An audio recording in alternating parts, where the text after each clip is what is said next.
Hindsight is 2020, and I wanted to tell you a little bit about my story and the reality of how Jesus changed my life, realizing that he's been pursuing me my whole life, ever since I was born, albeit I didn't really recognize it.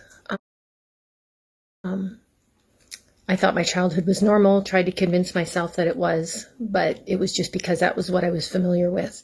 The reality is that it wasn't healthy. There was domestic violence, there was abuse, there was neglect. My parents divorced when I was really young, and the fallout from that was pretty difficult. We moved yearly, so every year was new friends, new school, new home, and many, many losses that were never really acknowledged. I knew about God, but I didn't really know God.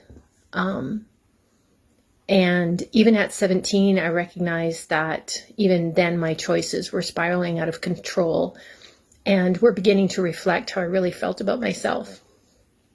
I felt unworthy. I felt dirty. I felt unredeemable.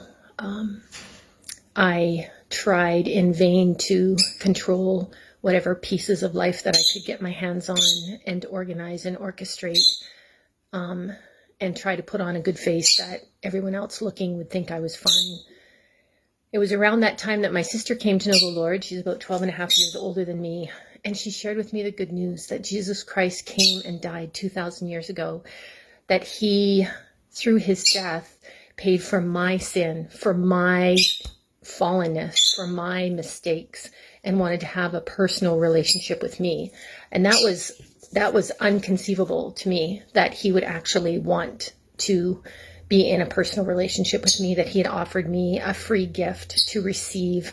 I quickly realized as we talked and spent time together that I owed a debt that I could not pay, and he paid a debt that he did not owe. And it was an invitation open to me that when I recognized truly seeing God as who he was and saw for the first time my brokenness, that I came to him with a sense that he gave me, in a sense of belonging, in a sense of acceptance, in a sense of unconditional love.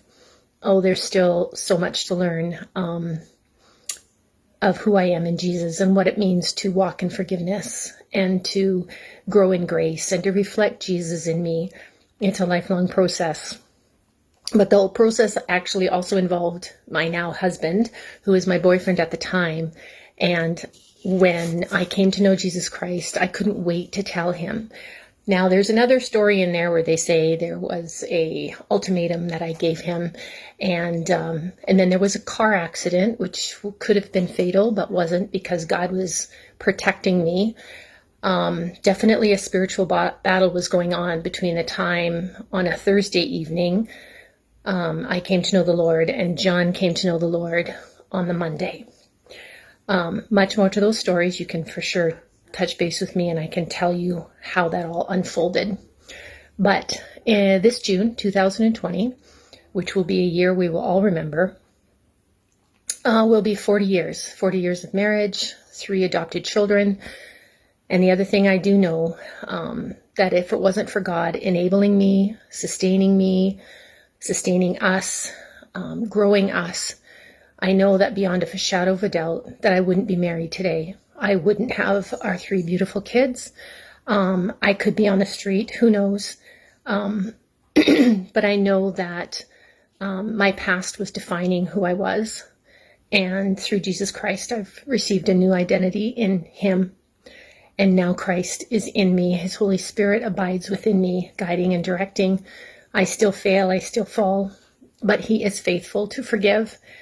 And I am free, I am cleansed, I am accepted, and I am loved. I thank God for what he's done in my life. And if any of this resonates with you or intersects with your story, I would love to talk to you. And I just want to say, as God brings my friends, my family, my acquaintances, my clients to mind, I'm praying for you that God will give you the grace and the sustenance that you need to get through this. And most of all, that you would see him, how much he loves you, how much he's working in your life. His fingerprints are all over your life, and he's desiring to be in a relationship with you. You are loved. Bye.